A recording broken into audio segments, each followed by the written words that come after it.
का दारुल खिलाफा है और उसकी हैसियत वतन अजीज़ में रीढ़ की हड्डी की मानंद है। एक अरसे तक लोग कराची को महज पाकिस्तान का इंडस्ट्रियल हब ही तस्वुर करते थे, लेकिन मुझे फ़ख्र है कि इस आर्ट्स काउंसिल ने इसके पहले मुंतखब सदर मोहम्मद अहमद शाह ने फ़न व सकाफ़त के ज़रिए, इल्म व अदब के ज़रिए और इस आलमी उर्दू कॉन्फ्रेंस के ज़रिए कराची को पाकिस्तान का अदबी और सकाफ़ती मरकज़ बना दिया है।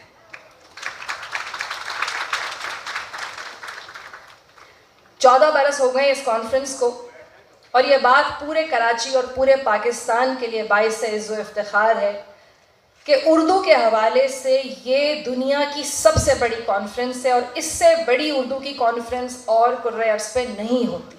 अल्हम्दुलिल्लाह 14 बरस मुसलसल जारी रहने वाली इस कॉन्फ्रेंस ने उर्दू को वो मकाम अता किया है कि जिसकी मिसाल नहीं मिलती।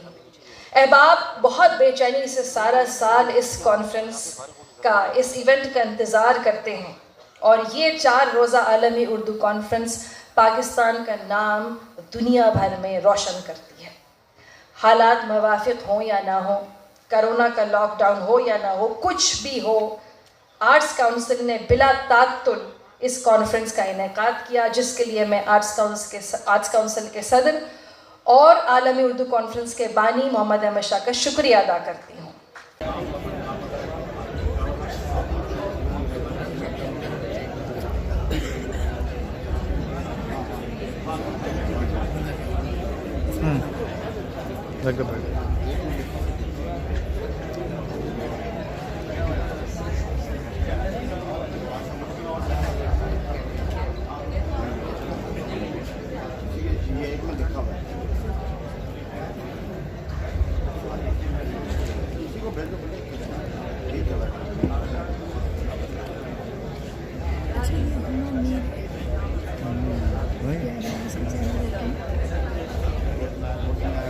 इनकी जो छोटी सिस्टर थी ना,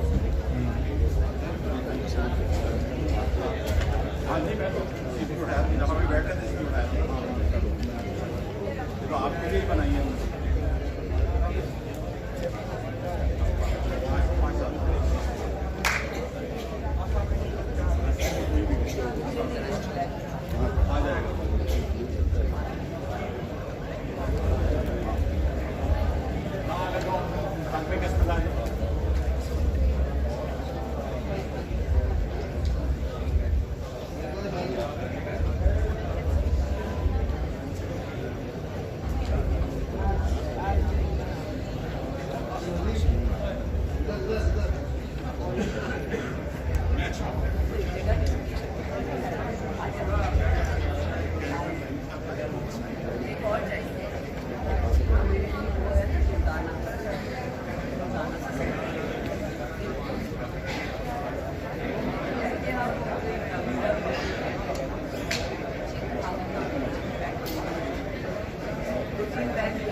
मैं 2002 की बात कर रहा हूँ। 2002 में नया मैं पॉलिटिक्स में आया था और शहीद मोहतरमा बेनज़ीर भुट्टो से हम कुछ 2-3 लोग टेलीफोन पे बात कर रहे थे और हमने कुछ जिक्र किया कि जी इन लोगों से भी बात की जा सकती है और उन्होंने हमें सख्ती से मना किया कि नहीं जी, ये हमारी पार्टी की पॉलिसीज की और उसकी आइडियोलॉजी के खिलाफ है। Don't touch them with an 8-foot barge is what she said. I remember those words. लेकिन आजकल जो माहौल खास तौर पे इस मुल्क में कर दिया गया है, हमें डर लगता है और जो इस वक्त हमारे यहाँ ये माहौल पैदा किया गया, इससे हमने एक बड़ी जंग लड़नी है और मैं कहता हूँ कि इसमें फोर फ्रंट पे, ठीक है, एज पॉलिटिशियंस, एज एग्जीक्यूटिव तो हम आगे होंगे, लेकिन हमें बहुत सख्त जरूरत है कि इस इंतहा पसंदी के खिलाफ जो जंग है, जो तशद्दुद के खिलाफ जंग है, इसमें एक बहुत बड़ा रोल हमारे अदीब, हमारे दानिश्वर अदा कर सकते हैं।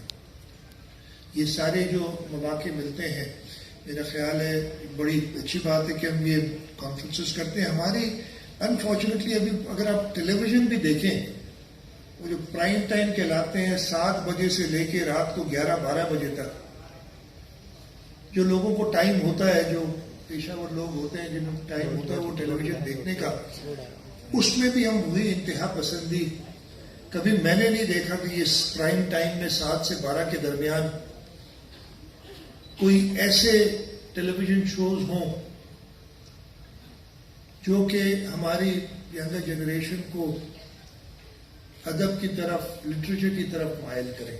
मेरा ये ख्याल है हम सब ने मिलकर ये बहुत हो गया हमारा आपस में लड़ाई झगड़ा, टेलीविजन पे बैठ के एक दूसरे को बुरा भला कहना और एक सबक देना। कुछ अच्छी बातें भी हम अपनी अगली नस्ल के लिए छोड़ के गए। और तालीम सैयद सरदार अली शाह साहब, जो बड़ी इल्म दोस्त, फन दोस्त शख्सियत हैं, खुद बहुत अच्छे राइटर हैं, दानिश्वर हैं। गुजारिश करूंगी तशरीफ लाएं और चंद कलिमात अदा फरमाएं जनाब सैयद सरदार अली शाह साहब।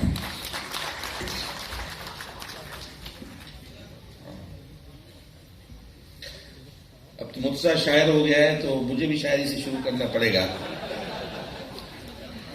सलीके से हवाओं में जो खुशबू घोल सकते हैं, सलीके से हवाओं में जो खुशबू घोल सकते हैं, अभी कुछ लोग बाकी है जो उर्दू बोल सकते हैं।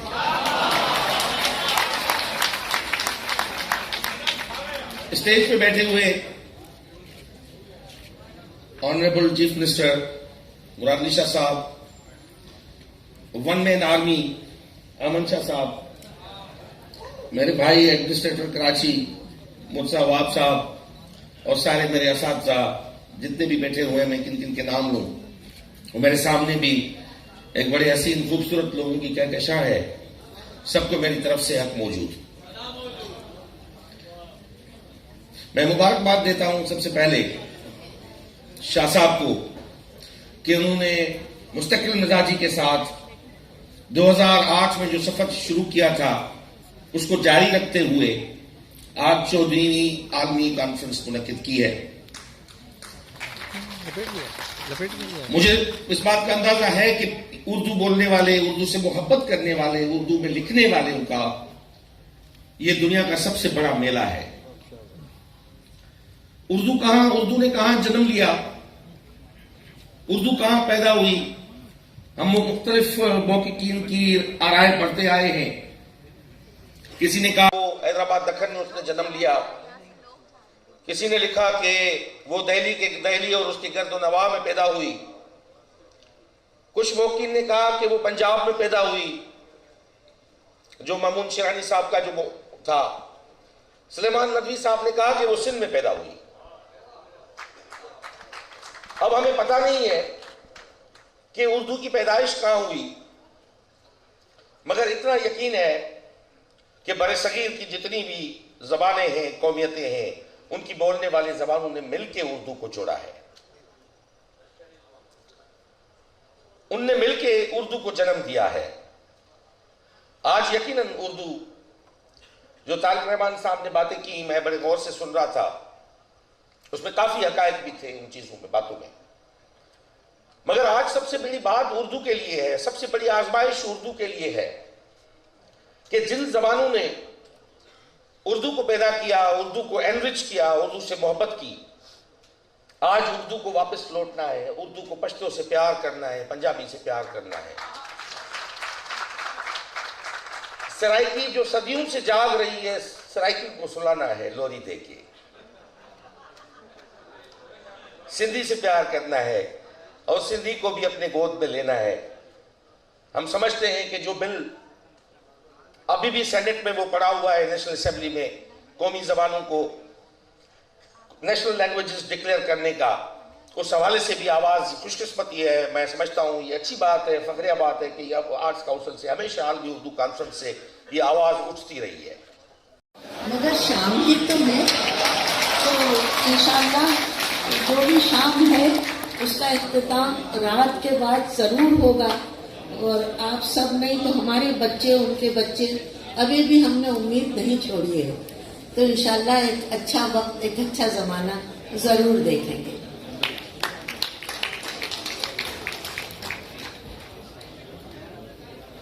चीफ मिनिस्टर साहब, शाह साहब, बहुत बहुत शुक्रिया आपका। आप हमेशा कॉन्फ्रेंस में तशरीफ लाते हैं और बड़ी मोहब्बत का इजहार करते हैं। आपने जो भी ऑफर्स दी और जो वायदे किए, हमें अंदाजा है कि ये सब आप पूरा करते हैं। आप तमाम हजरात का बहुत शुक्रिया, मीडिया का बहुत शुक्रिया कि इस वक्त ये पूरा प्रोग्राम लाइव चल रहा है और दुनिया भर बाहर भरा हुआ है पूरा पंडाल, और बहुत बड़ी तादाद में दुनिया भर से लोग इस पूरे प्रोग्राम को लाइव देख रहे हैं। आप तमाम हजरात की आमद का बहुत बहुत शुक्रिया। Thank you very much. बहुत बहुत शुक्रिया। इफ्तिताही इजलास अपने इख्तिताम को पहुंचा और अगला जो सेशन है वो है फैज अहमद फैज।